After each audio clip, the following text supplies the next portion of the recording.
You hear at these times people saying things like, oh, this is such an important year, it's such a big year.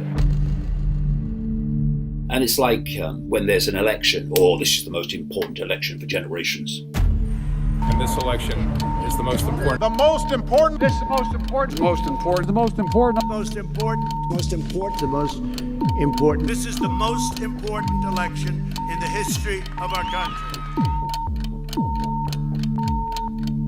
When it's not, and it isn't, but with 2021, that can't be said, because it is.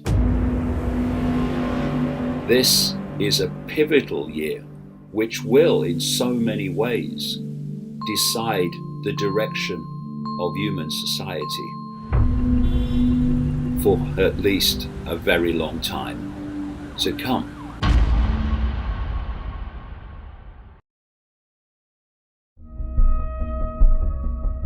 I presented a video in the 1990s about my research and work at that time, pointing out that the plan was to create the very society that's been so fast emerging in 2020.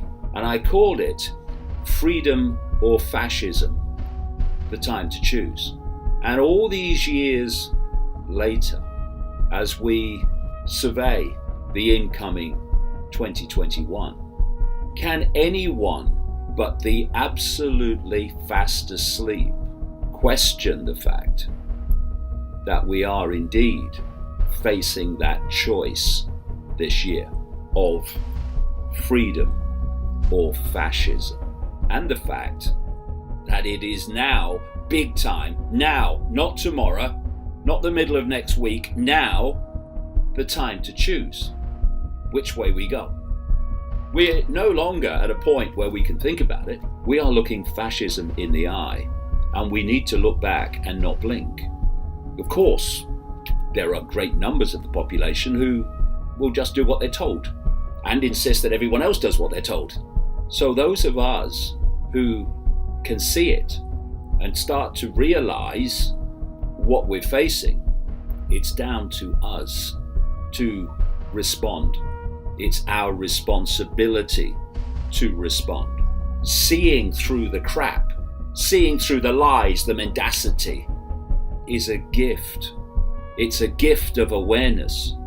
But with that gift comes responsibility to do something about what we are becoming in increasing numbers aware of.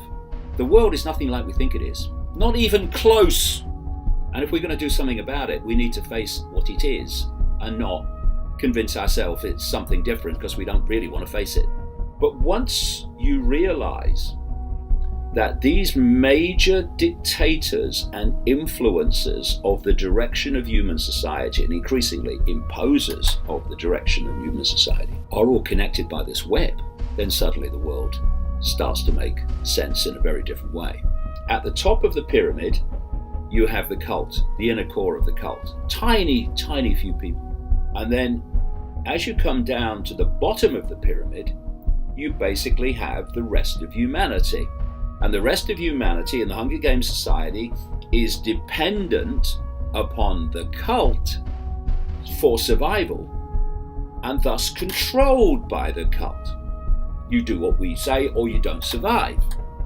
And in between the two, in the Hunger Games society, is planned, as I've been saying for all these years, not just a police state, but a police military state, a fusion of the two. And that is there to impose the will of the cult few upon the global population and to stop the global population rebelling against the cult few.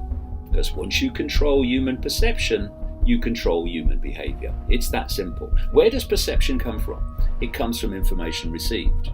If you control information received, control the media, censor anyone else, you're going to get lots of people to have the perceptions that you want them to have by your control of the information they receive. And from perception comes what? Behavior. And collectively, behavior becomes human society. In the books over the years, every one of them basically, where I have exposed this agenda, I have also talked in detail about the nature of reality and the nature of the true I. And the true I is not your name, it's not your body, it's not your life story, it's not your race, it's not your religion, it's not your sexuality, these bloody labels. The true I is consciousness. You are a unique point of attention within an infinite stream of consciousness. That's the true I. And when this body gives out at the end of its cycle, sooner or later, that is what continues eternally, exploring infinity infinitely. Now, if you come from that self-identity that I am consciousness, eternal, infinite consciousness, a point of awareness, then things that happen in human society take on a different perception. This expanded self-identity, I am all that is, has been, and ever can be, having a human experience very briefly, gives you a completely different perspective on the world. If you do this, what you know to be right, and these are the consequences, all right? But I'm going to do it anyway. And if enough people do it, there are no consequences because there are too many people. This redefinition of self-identity is going to be vital in 2021. And it's happening in more and more people. Because if you perceive yourself to be, in terms of the true I, your labels, your life story, your race, your religion, your sexuality, then you see yourself, by definition, in limited terms. You are identifying yourself with your experiences, because that's what those labels are. They are experiences for the true I, a state of awareness, an eternal, infinite state of awareness. But if you get caught, and this is what society is always trying to do, they want to pull you in to self-identifying with your labels, limitation, I can't, it's not possible. And for those that buy a religion, then you're just a pawn of a god. And you must do what God says. Well, how do I know what God says? I'll tell you, says another man in fancy dress. And that sense of limitation, that sense of little me, that comes from self-identification with experiences as the I, that state of awareness is far, far, far more likely to be intimidated by authority and to acquiesce to its own enslavement. So I would say, look at the big picture. Look at the long game. When you do what you know to be right, you may have challenges in the short term, but events move in the kaleidoscope and it all works out in the end. Do what you know to be right. Have the courage to do that. And yes, there'll be challenges in a world that's insane, but it kind of works out in the end. Not despite doing what you know to be right, but because of it. I mean, look at my life. I did long ago what I knew to be right and got enormous ridicule for it and abuse ongoing daily. But now, 30 years later, more and more people are looking at what I'm putting out because events have moved my way in terms of what I said would happen is happening. Well, I have come back. Of course, I never went away. They only thought I did. Why? Because you keep doing what you know to be right. And that creates a feedback loop, and consequences you thought you would have either don't manifest or become a stepping stone to something greater.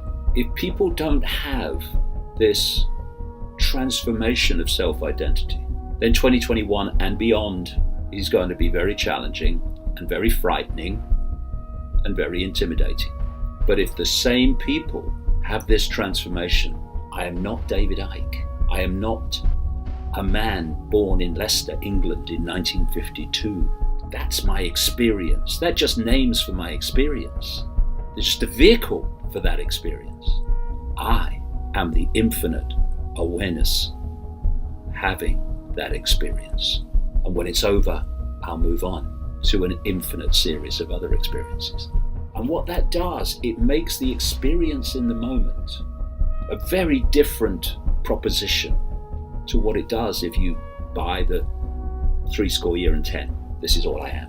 So the spiritual transformation and what we need to do to bring this to an end are one of the same, because people in that state of identity won't take shit from these psychopaths and morons. Won't happen. They'll stand up and they'll say, not having it. No, I'm not doing it. No. And as the number increases, game over. If you just sit there and take it and hope that it will come to an end, it's not meant to come to an end. So do we stand up now and draw the line and roll it back? Or do we just sit and complain and say, it'll be over eventually? No, you'll be over eventually. 2021 is the year that we find out which people want freedom, really want freedom, and which people just talk about it, platitude about it. Because freedom has to be lived. You can't be free just talking about it. You have to live it. And that is what is so necessary in 2021. We live freedom. We want freedom? Okay, we live freedom. And we cease to cooperate with anything that seeks to take it away. And there are billions of us, and there's a relative handful of them. The mathematics alone show where the answer lies. What we do in this regard, in this 2021, will indeed decide where humanity goes from here. Because if this cult gets all that it wants in 2021, if people think we've been living fascism in 2020, they ain't seen nothing yet. Come on, people. We're bigger than this. We're more numerous than that which controls us by vast amounts. No more acquiescence. Enough of it. 2021 can be the year that fascism completely took over. Or it can be the year when freedom expressed itself. And it can go down in history as the time the tide turned.